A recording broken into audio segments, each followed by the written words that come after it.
Alors, qui suis-je? Vaste question. Phil Van den Bosch. Et puis, soit on répond à cette question en donnant des banalités, soit on y répond en disant qu'est-ce qu'on a comme vision, qu'est-ce qu'on veut incarner. Et pour moi, ce qui est super important, c'est le fait de transmettre des pépites de développement personnel, de dépouillement personnel. Et dans ce cadre-là, je veux diffuser un maximum, économie de la connaissance. Et je crois que c'est ce qui me définit bien. Je prends beaucoup de plaisir à faire ça.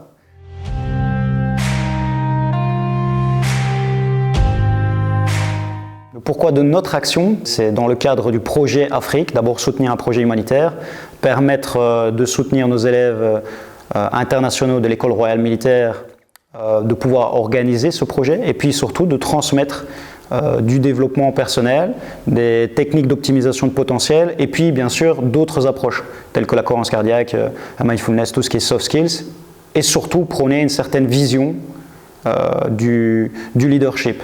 Cette vision du leadership, c'est surtout de partir de l'unité de soi entre les différents centres énergétiques d'une personne, d'aligner à la fois l'aspect mental, le cœur, l'inspiration, la motivation et puis tout ce qui est partie instinctive, passage à l'action.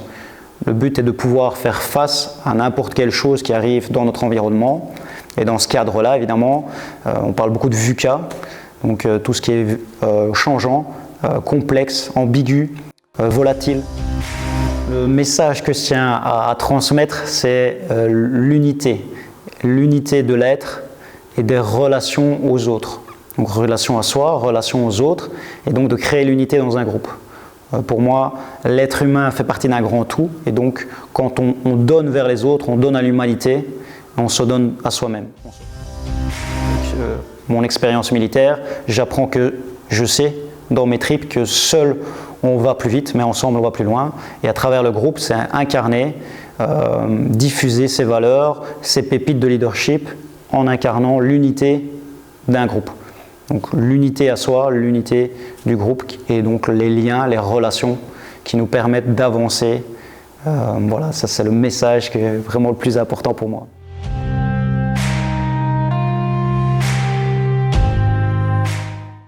Notre parcours expérientiel se veut être pragmatique et partir de l'expérience, de faire vivre une expérience pour ensuite détailler et expliquer la théorie, afin que les gens se rendent vraiment compte de la potentialité. Et ici, on travaille sur l'optimisation des potentiels, donc on va chercher à d'abord mettre les gens en action dans une certaine situation et qu'ils apprennent finalement en faisant les choses, pour ensuite tirer des savoirs et renforcer leur état d'être.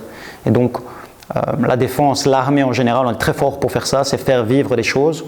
Les gens ainsi se surpassent et comme ils se dépassent, ils peuvent s'appuyer sur ces expériences pour ensuite aller plus loin et affronter ou plutôt faire face à d'autres challenges, défis.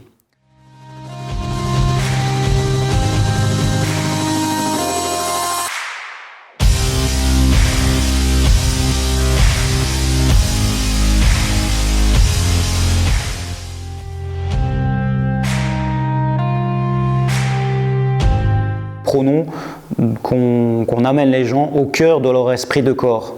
L'esprit de corps, évidemment, c'est les valeurs de l'armée. Et on essaie de transposer ça à un être humain et puis à un groupe.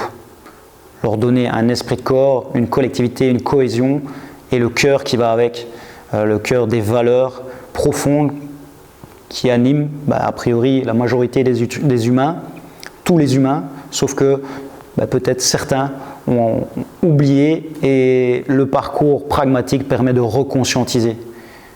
L'apprentissage, le fait d'être en action pour les autres, le fait de s'amuser, de partir à l'aventure avec une curiosité, une envie et d'apprendre de ces feedbacks pour ajuster les choses et s'optimiser.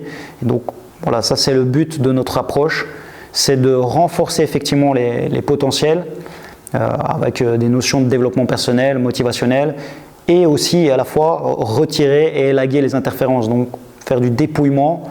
Et la belle métaphore, c'est la montgolfière, on gonfle le ballon et aussi on déleste, on retire les interférences. C'est pour ça qu'on parle de sommeil, qu'on parle de récupération, qu'on parle de croyances limitantes à transformer en militantes. Et puis aussi, l'approche se veut partir des références du futur pour les implémenter dans le présent. On fait des projections mentales, on travaille sur la partie imagerie, sur la partie respiration, représentation mentale et également sur tout ce qui est relaxation, des inductions, de l'hypnose, ça va de la sophrologie, de la PNL, des neurosciences appliquées. En fait, c'est holistique et le point central de tout ça, c'est à chaque fois la même chose, c'est l'humain, son cerveau et tout ce qui le constitue. Esprit de corps, au cœur de l'esprit de corps.